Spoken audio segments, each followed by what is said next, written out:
राजा ने ताल खुलवाया तो उसमें रानी नहीं उसमें पानी नहीं निकला। तो राजा ने बड़े बड़े पंडितों को बुलाया।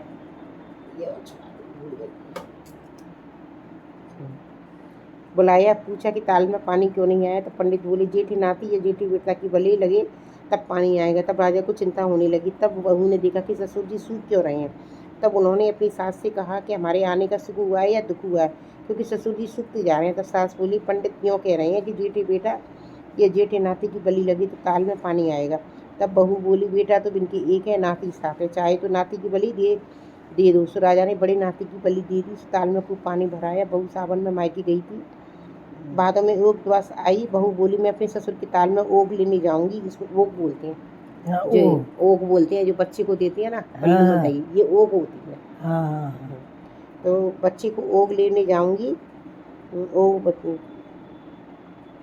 ओग द्वासी आई तो ससुर के ताल में ओग ले भी जाऊंगी। और लेने आई तो 6 बच्चन को तो कपड़ा पहना दिया, 7वें बेटा की कपड़ा रख के लाई।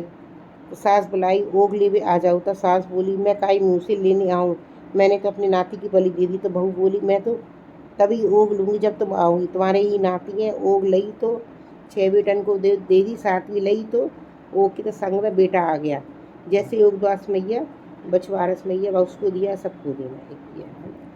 बच्चे को खेत में हल वाले के पास छोड़कर चली गई। गैया का दूध था, भैंस का दूध कहकर जल्दी से बेच आई। उस दिन हल चटी थी, भैंस का दूध सबने लिया। जैसे ही दूध बेचकर आई तो देखा कि उसका बच्चा हल के नीचे धरती में दब गया है। तब उसने अपने किए पाप का प्रायश्चित किया, पश्चाताप हुआ, क्योंकि उस दिन हल चटी थी। उसने गैया का दूध था जो भैंस का दूध है, ऐसा कहकर सबका प्रतिबंधित कर दिया। हल चट का प्रकोप देखकर उसने गांव में जाकर सबसे कहा कि मैंने जो दूध दिया वो गाय का मिला था, उसकी और मेरी गलती पर सबको क्षमा कर दिया। आकर देखा तो उसका बच्चा भी जीवित हो गया। तब सभी से उसने झूठ बोलना बंद कर दिया। अच्छठ मैया बलराम जी की कृपा से ये वाली हम उस दिन भी सुनते हैं और आज भी सुनते हैं। अच्छठ वाले दिन 4 कहानी होती है। ये हलछठ मैया बलराम जी की कृपा से उसका गोद में एक छोटा सा बच्चा था। उसने सोचा बच्चे को लेकर दूध बेचने जाऊंगी तो देर लगेगी, इसलिए वो बच्चे को खेत में हल वाले के पास छोड़कर चली गई। गैया का दूध था, भैंस का दूध कहकर जल्दी से बेच आई। उस दिन हल चटी थी, भैंस का दूध सबने लिया। जैसे ही दूध बेचकर आई तो देखा कि उसका बच्चा हल के नीचे धरती में दब गया है। तब उसने अपने किए पाप का प्रायश्चित किया, पश्चाताप हुआ, क्योंकि उस दिन हल चटी थी। उसने गैया का दूध था जो भैंस का दूध है, ऐसा कहकर सबका प्रतिबंधित कर दिया।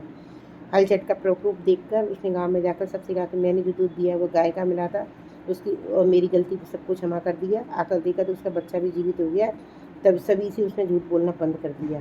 अच्छठ मैया बलराम जी की कृपा से ये वाली हम उस दिन भी सुनते हैं और आज भी सुनते हैं। अच्छठ वाले दिन 4 कहानी होती है।